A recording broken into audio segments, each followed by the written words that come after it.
जय हिंद साथियों, सभी को नमस्कार, राम राम। एक बार फिर से आप सभी का अपने YouTube चैनल हाईटेक क्लासेज पर स्वागत है।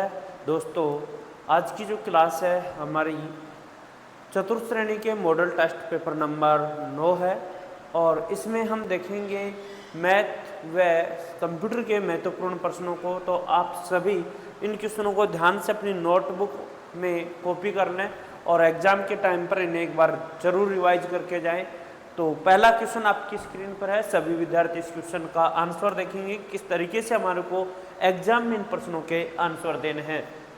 यदि 33 मीटर का कपड़ा बेचने पर रानी को 11 मीटर कपड़े के विक्रय मूल्य के बराबर लाभ प्राप्त होता है तो उसका लाभ प्रतिशत ज्ञात कीजिए। तो यहाँ एक की पॉइंट है इसमें, विक्रय मूल्य। यहाँ या तो लागत मूल्य आती है, लागत मूल्य आता है, या यहाँ आता है क्रय मूल्य, और या यहाँ आता है क्या, विक्रय मूल्य। तीनों में से कोई भी शब्द आ सकता है। इन दोनों का अर्थ तो क्या है, सीपी, और इसका अर्थ आप जानते हो विक्रय मूल्य का अर्थ एसपी। यहाँ एक चेंजिंग मिलेगा, या तो लाभ मिलेगा या फिर क्या मिलेगी, हानि। यदि यहाँ लाभ है तो दूसरे नंबर वाला भी लाभ है, और यहाँ हानि है तो दूसरे नंबर वाली संख्या भी हानि है। और यहाँ एसपी है तो ये पहली वाली संख्या भी एसपी होगी, और यदि लागत मूल्य या क्रय मूल्य है तो ये पहली वाली संख्या भी लागत मूल्य या क्रय मूल्य ही होगी। तो आप देखेंगे यहाँ एसपी की वैल्यू आपको कितनी दी हुई है, 33।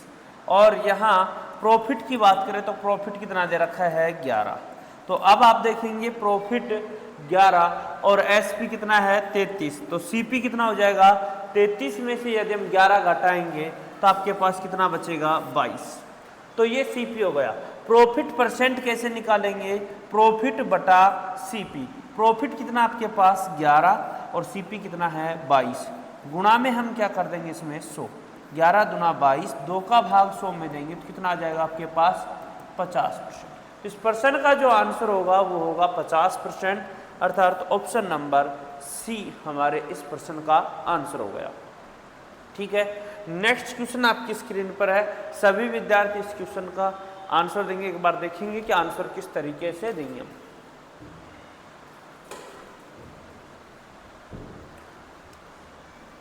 सोना पानी से 17 गुना भारी है और तांबे से 9 गुना भारी है। किस अनुपात में धातुओं का मिश्रण किया जाना चाहिए ताकि वे पानी से 12 गुना भारी हो जाए।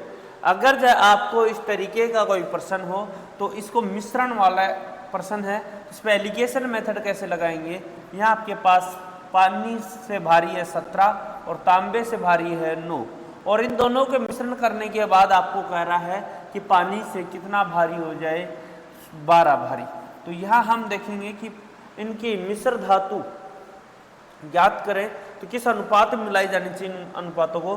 तो जब 3 संख्याएं दी हुई हो, एक जो कुल वाली होती है यानी मध्य वाली जो भाग है ये इन दोनों से एक से बड़ी हो और एक से छोटी होता है, एलिगेशन मेथड लगाते हैं। एलिगेशन मेथड ये कहता है कि तिरछा इनको घटा दीजिए, तिरछा इनको क्या घटा कर दीजिए, घटा दीजिए। 12 में से 9 गए, कितने बच गए आपके पास 3, और या 17 में से 12 गए तो कितने बच गए 5।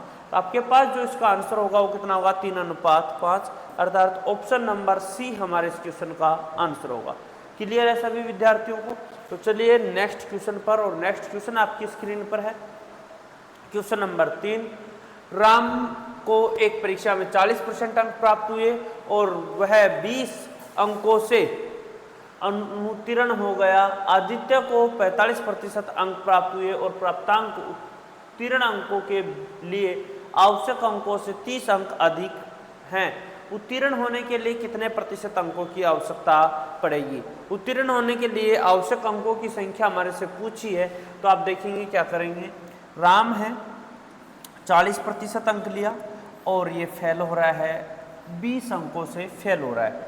उत्तीर्ण अनुत्तीर्ण बोला है तो इसका मतलब क्या है, ये फेल।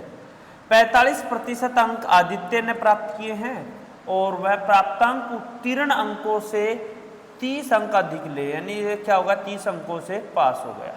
ठीक है, जब भी आपको इस तरीके से क्वेश्चन आएगा तो ये फेल और पास इन दोनों का जब अंतर करोगे तो अंतर क्या होगा, जब एक और फेल होता है, एक फेल और एक पास हो तो दोनों जुड़ जाते हैं अंतर के समय। तो 30 और 20 कितने हो जाएंगे, 50 अंकों का अंतर है दोनों के बीच में। और यहाँ प्रतिशत में कितने का अंतर है, 5% का।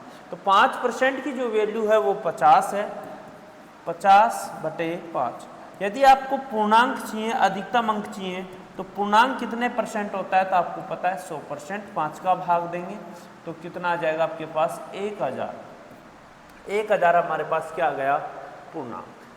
ठीक है, अब आप इसे देखेंगे प्रतिशत में। अब ये पूर्णांक पूछता था, हम 1000 दे देते, पर लेकिन ये कह रहा है न्यूनतम पास प्रतिशत अंक कितने होंगे। तो देखिए इस राम ने 40% अंक लिए और 20 अंकों से क्या हो गया, फेल। यदि मैं ये कहूं कि 20 अंक और आ जाते तो क्या हो जाता, पास। तो 20 अंक है, आपको यहाँ क्या दे रखा है, प्रतिशत। तो प्रतिशत जब पूछा है तो 20 को किस में बदल दीजिए, प्रतिशत में। तो 20 को जब प्रतिशत में बदलोगे तो जिसको प्रतिशत में बदलते हैं उसको ऊपर लिखते हैं, कुल पूर्णांक को हम यानी पूर्णांक की संख्या को नीचे लिखते हैं और गुणा क्या कर देंगे, 100। तो 2 0 से 2 0, 1 0 से 1 0। तो कितने % से ये फेल हुआ, 2% से। पास कितने लिए, कितने इसने, 40%। तो बताओ पास होने के लिए इसे चाहिए कितने थे, 42%। ठीक है, 2% से फेल हो गया, 40 इसने लिए थे, तो पास कितने पे होता, 42% पे। अर्थात ऑप्शन नंबर बी हमारे इस प्रश्न का आंसर हो गया। कोई विद्यार्थी ये कहे कि सर 40 से, क्योंकि हम तो 45 से कर लेते, तो 45 से भी कर सकते थे आप। इस 30 को क्या करते हैं, परसेंटेज में बदलते।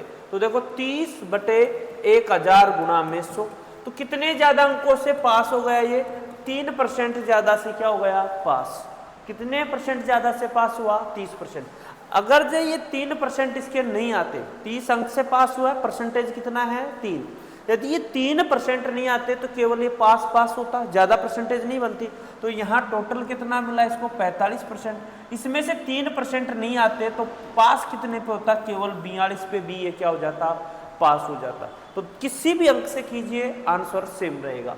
ठीक है, नेक्स्ट क्वेश्चन आपकी स्क्रीन पर है। 24, 42 और 56 का लघुत्तम समापरिवर्तक अर्थात एलसीएम ज्ञात कीजिए।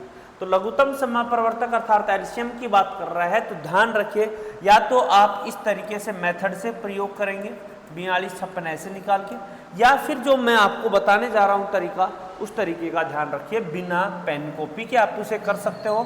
तो देखिए एलसीएम पूछा है, तो इनमें से ऑप्शन में से जो क्या होगी, आपकी छोटी से छोटी संख्या होगी। चारों ऑप्शन में, उनमें यदि 24, 42 और 56 का भाग चला जाएगा तो ये पूरी संख्या में भी ये इसका एलसीएम हुआ। तो 56 को आपको पता है 8 गुणा 7 होता है, 42 का पता है कि 6 गुणा 7 होता है, और 24 का पता है 3 गुणा 8 होता है। ठीक है, तो आप देख रहे हैं ऐसी संख्या जो 3 से विभाजित होगी, तो 3 और 8 से विभाजित होगी, वो 24 से विभाजित होगी। 3 का रूल क्या कहता है, अंकों का जोड़ 3 से विभाजित होना चाहिए। तो देखिए इन सब में एक जैसी संख्या है, इसका मतलब 3 तो सब में विभाजित कर रहा है। चेक करना है किसका, 8 का। तो 8 का भाग छोटी से छोटी संख्या पहले चेक कीजिए, यही है सबसे छोटी। तो इसमें 8 का भाग जा रहा है, बिल्कुल जा रहा है। क्या इसमें 8 का भाग जा रहा है क्या, तो हम देखेंगे 8 दूनी 16, इसमें नहीं जा रहा, तो ये कभी भी आंसर नहीं होगा। इसकी बात करें तो इसमें 8 का भाग जा रहा है क्या, 8 7 56, बच गए 5 58, 58 में 8 का भाग नहीं जा रहा है, ये भी कैंसिल हो गया। इसमें 8 का भाग जा रहा है क्या, तो आप कहेंगे सर 8 0 8 दूनी 16, इसमें तो जा रहा है, तो 2 ऑप्शनों में भाग गया। क्लियर है बात। अब हम बात करें किसकी, 7 की। 7 का भाग किस संख्या में जाएगा, तो हम कहें 7 का इसमें भाग जा रहा है क्या, बिल्कुल जा रहा है। क्या इसमें 7 का भाग जा रहा है क्या, जा रहा है। देखिए 7 8 56, 7 नाम 63 70, 7 एकम 7, बच गया 1, 7 एकम 7, बच गया कितना, नहीं जा रहा है, इसलिए ऑप्शन कैंसिल। तो हमारे को वैसे भी अगर इन दोनों में भाग चला जाता ना, तो भी आंसर कौन सा रखते हैं हम, सी। क्यों, क्योंकि छोटे से छोटा लघुत्तम ज्ञात करना है, छोटे से छोटा ज्ञात करना है, इसलिए ऑप्शन नंबर सी इस प्रश्न का क्या हो जाएगा, आंसर। क्लियर है, चलते हैं नेक्स्ट क्वेश्चन पर। यदि किसी संख्या के 75% को 75 में जोड़ दिया जाता है तो परिणाम स्वरूप प्राप्त संख्या मूल संख्या के बराबर होती है। मूल संख्या ज्ञात कीजिए। मूल संख्या ज्ञात करेंगे, इसका मतलब मूल संख्या कितने % होती है, 100%। 100% मूल संख्या है। यदि इसमें से हम बात करें 75% को घटा देंगे तो हमारे पास बचा कितना, 25% है।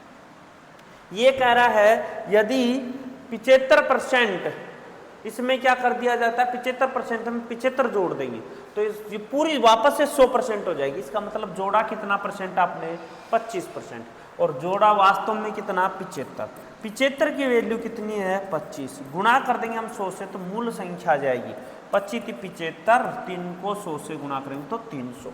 ऑप्शन नंबर ए हमारे इस प्रश्न का आंसर होगा। क्लियर है ये। नेक्स्ट क्वेश्चन पे चलते हैं। नेक्स्ट क्वेश्चन आपकी स्क्रीन पर है। 40% वस्तुओं को 2% की हानि पर बेचा जाता है और शेष वस्तुओं को 4% के लाभ पर बेचा जाता है। यदि 250 रुपए का कुल लाभ अर्जित होता है तो बेची जाने वाली वस्तुओं का क्रय मूल्य ज्ञात कीजिए। कुल कितनी वस्तुएं होंगी 100%, ठीक है। इसमें से 40% को बेचा जा रहा है 2% की हानि पर, तो हानि टोटल कितनी हो रही है गुणा कर देंगे तो 80% की हानि हो गई। ये हानि 80 क्या हो गई हानि। 100 में से 40 गई तो बची कितनी 60। शेष वस्तुओं को कितने में बेच रहा है 4% के लाभ पर, तो 4 के हिसाब से ये क्या है लाभ, ये आपके पास लाभ, तो कितना होगा 240 लाभ। 240 का लाभ हुआ और 80 रुपए की हानि हुई तो वास्तव में आपकी जेब में आए कितने, तो आप कहेंगे सर जी 160 की का लाभ हुआ। 160 का क्या हुआ लाभ।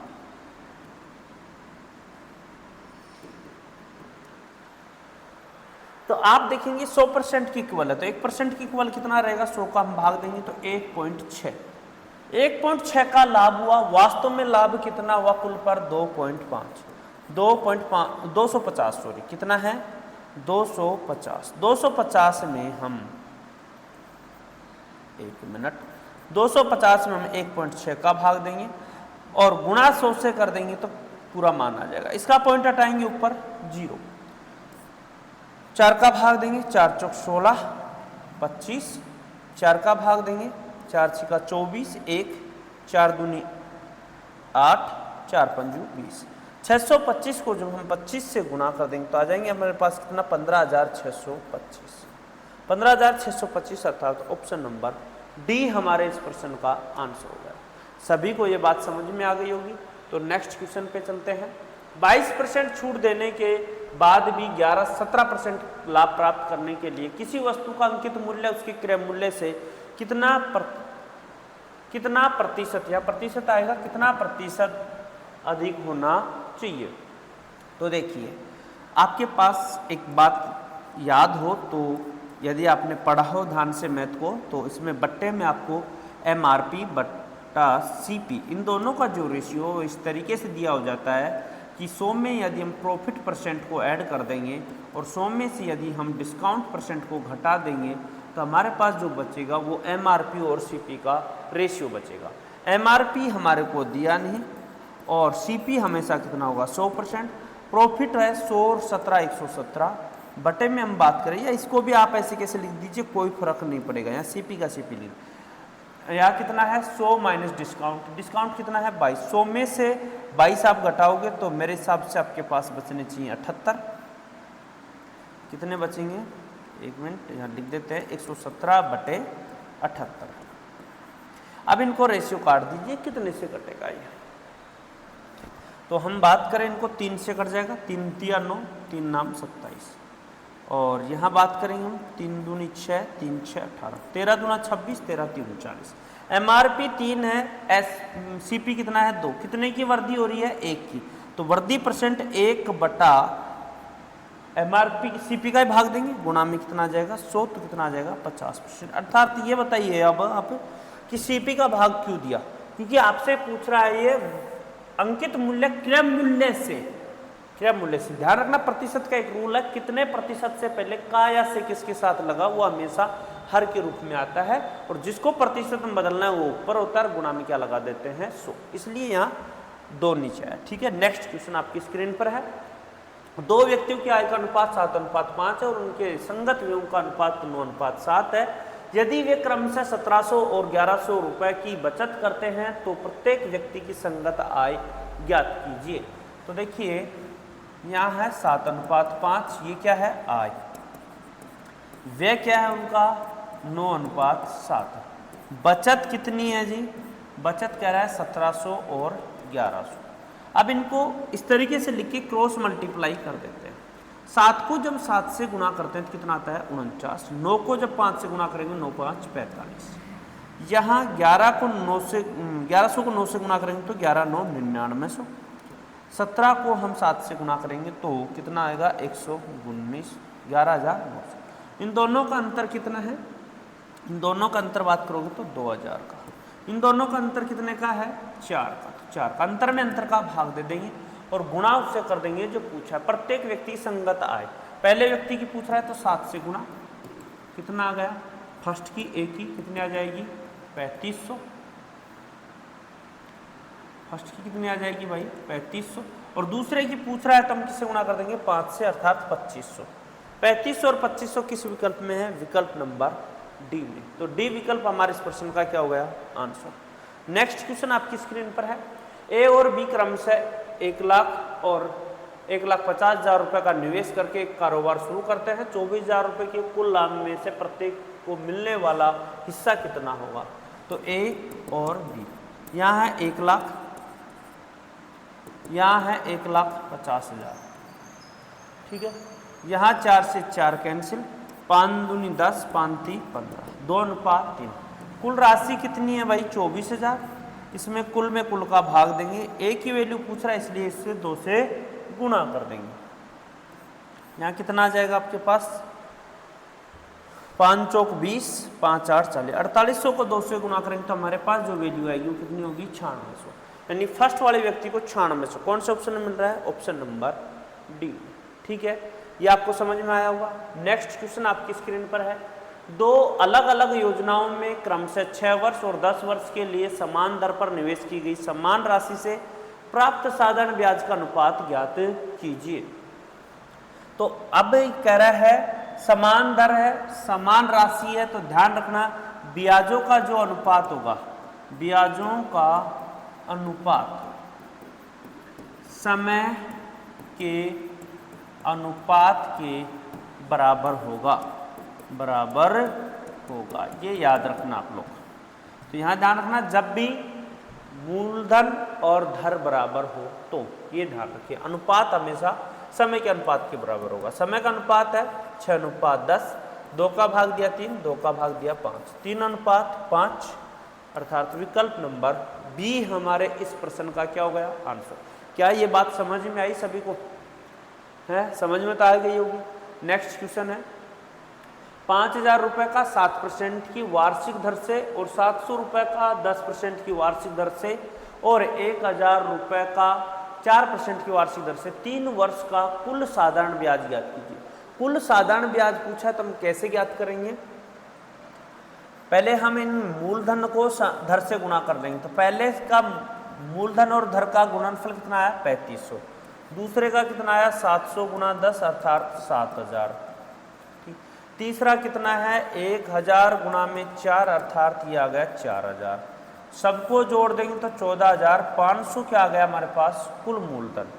कुल मूलधन 14,500 को जब हम समय से गुणा कर देंगे तो समय कितना है? 3 और बटे में क्या लगा देंगे हम? 100, तो ये ब्याज आ जाएगा क्योंकि हमने मूलधन और धर तो गुणा कर ही लिया और साधारण ब्याज बराबर होता है PRT बटे में 100।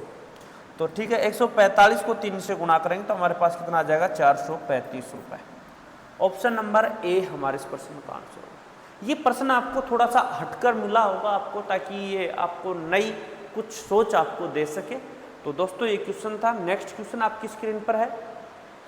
मिस्टर मर्थी एक योजना में 16,000 रुपये निवेश किया। वह वयस्क होने पर कितना धन प्राप्त करेगा यदि वह इसे 9 महीने के प्रति वर्ष 20% चक्रवृद्धि ब्याज की दर से निवेश किया?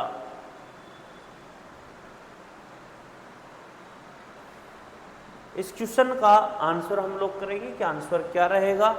अब ये ध्यान रखिए कि यहां प्रति 9 माह की बात कर रहा है। कितने की बात कर रहा है? प्रति 9 माह की। वयस्क होने का मतलब क्या होगा? वयस्क होने का मतलब होगा आपके पास कितना होने पर कितना धन प्राप्त करेगा यदि वह इसे प्रति 9 माह के प्रति वर्ष 20% चक्रवृद्धि ब्याज की दर से 9 महीने की शर्त दे दी तो 9 महीने का अर्थ होगा, हम जैसे कि अर्धवार्षिक की शर्त करते हैं। अर्धवार्षिक की शर्त क्या होती है देख लीजिए एक बार। अर्धवार्षिक की शर्त होती है, इसका समय नहीं दिया, एक बार इस क्वेश्चन को देखिए, एक बार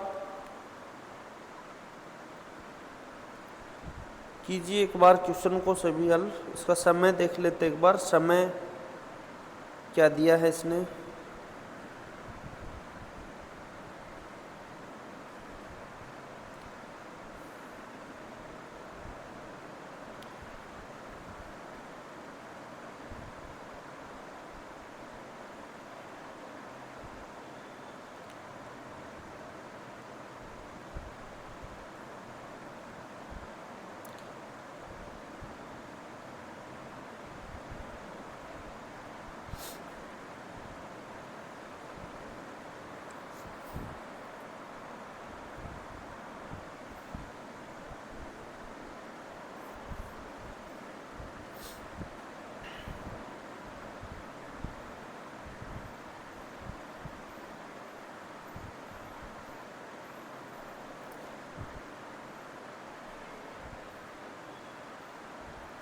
यहाँ ध्यान रहे, इसको ये प्रश्न है, यहाँ तिमाही है, यहाँ शर्त लिख लेना तिमाही के लिए।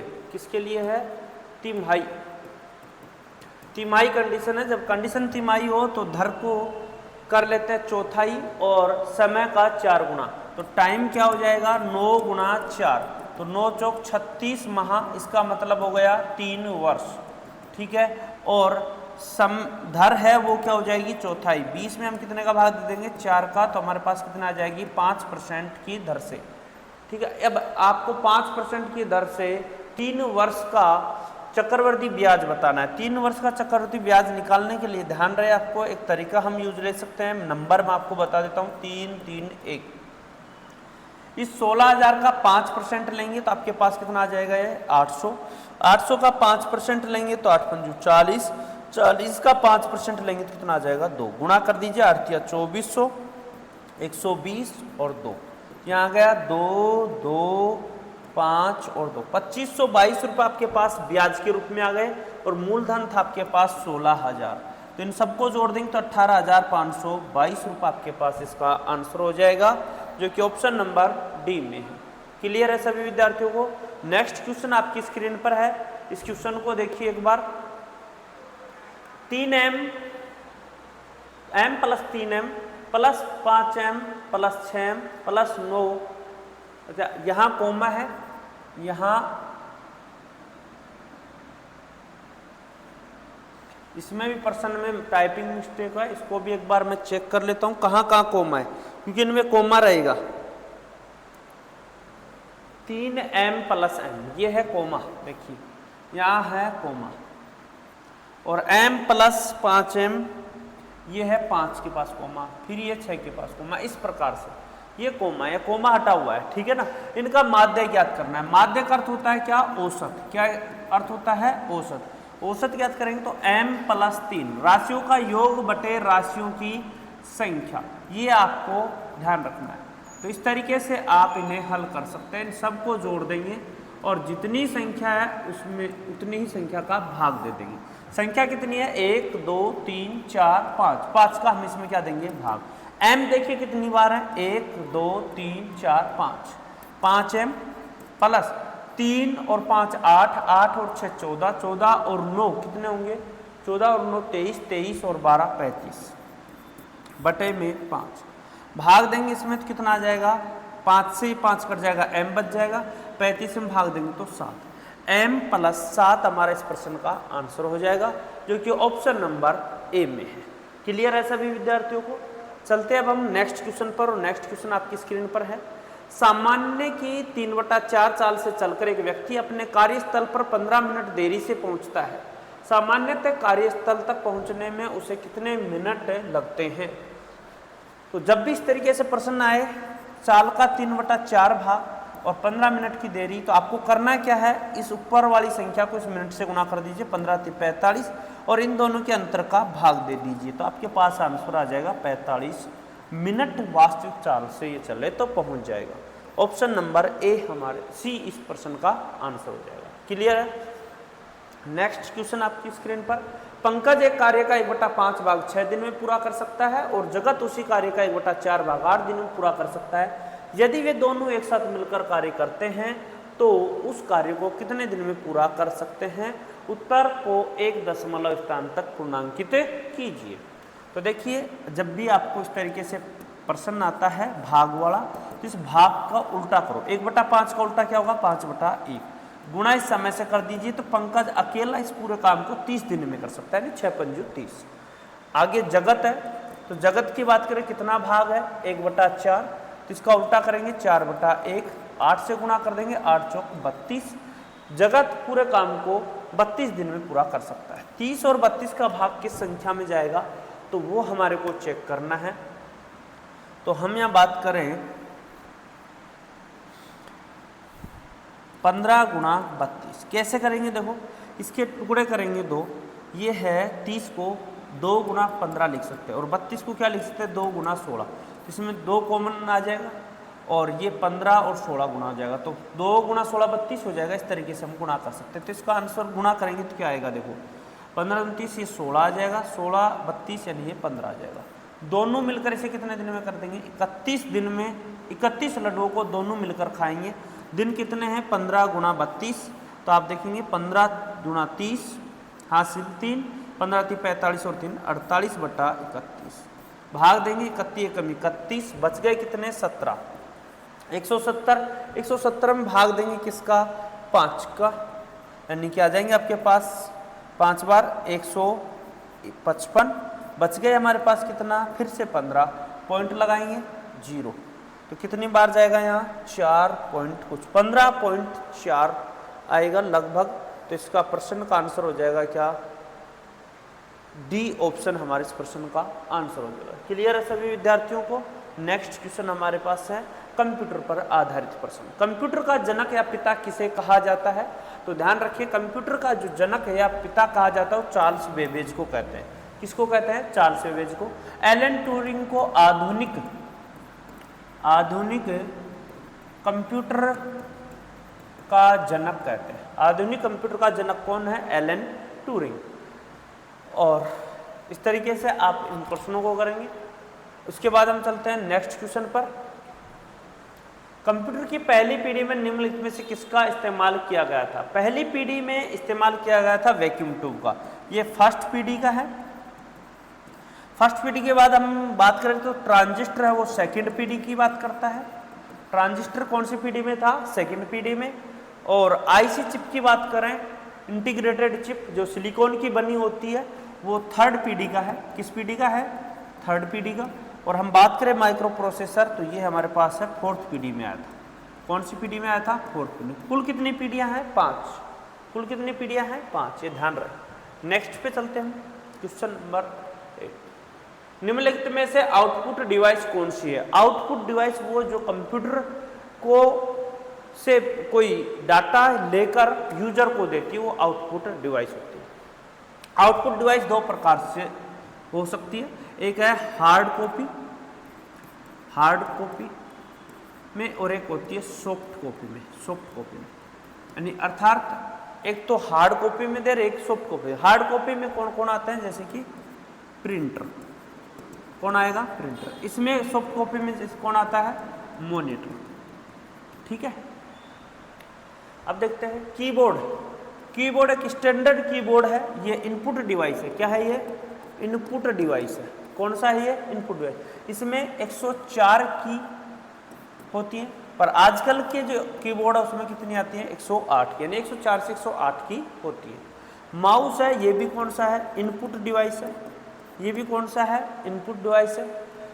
माउस में 3 बटन होते हैं, एक होता है लेफ्ट, एक राइट और एक स्क्रॉलर बटन। ठीक है। प्रोजेक्टर ये आपका आउटपुट डिवाइस है। प्रोजेक्टर यानी कि छोटे से बड़े पर्दे में दिखाने के लिए प्रोजेक्टर का प्रयोग है। माइक्रोफोन ये आपका इनपुट है। माइक की बात करते हैं, वो होता है इनपुट। ठीक है। नेक्स्ट पे चलते हैं। www का आविष्कार किसने किया था? तो वो थे टिम बर्नर्स-ली। www का अर्थ होता है world wide web. Bill Gates है वो MS यानी माइक्रोसॉफ्ट कंपनी के संस्थापक है। MS के क्या है? संस्थापक। ठीक है, नेक्स्ट क्वेश्चन पे चलते हैं हम। डॉक्यूमेंट में सेव करने के लिए किस कमांड का प्रयोग किया जाता है? डॉक्यूमेंट में जो सेव करते हैं वो होता है हमारे पास, ये है कॉपी का, Ctrl+C कॉपी, Ctrl+P प्रिंट का, और ये Ctrl+S ये है आपका सेव का। और सेव एज की बात करें तो सेव एज होता है वो होता है F12, और Ctrl+X कर लें तो ये किसका होता है? कट का। और Ctrl+V की बात करें तो ये होता है पेस्ट का, और Ctrl+E की बात कर लें तो ये होता है सेंटर अलाइनमेंट का, और Ctrl+F की बात कर लें तो ये होता है फाइंड का, और Ctrl+G की बात करें तो होता है गो टू का, और Ctrl+I की बात करें तो ये होता है इटैलिक का, और Ctrl+J की बात करें तो जस्टिफाई का, जस्टिफाई अलाइनमेंट का, Ctrl+K की बात करें तो हाइपरलिंक का, हाइपरलिंक का। ठीक है, ये होता है। Ctrl+L की बात करें तो लेफ्ट का। ठीक है, M की बात करें, Ctrl+M की बात करें तो न्यू स्लाइड खोलने के लिए काम आता है पावर पॉइंट। नेक्स्ट, ये आपके क्वेश्चन थे आज, ये साइंस के क्वेश्चन मैडम ने करवाए थे। तो धन्यवाद सभी को आज की क्लास के लिए, और नेक्स्ट डे हम फिर से क्लास लेकर हाजिर होंगे। 3:15 बजे से क्लास रहेगी आपकी। कितने बजे से रहती है? 3:30 बजे से। टाइमिंग हमने चेंज कर दिया है। आज लाइव क्लास इसलिए नहीं हो पाई क्योंकि इंटरनेट की समस्या होने की वजह से। ओके, धन्यवाद सभी को। जय हिंद, जय श्री राम।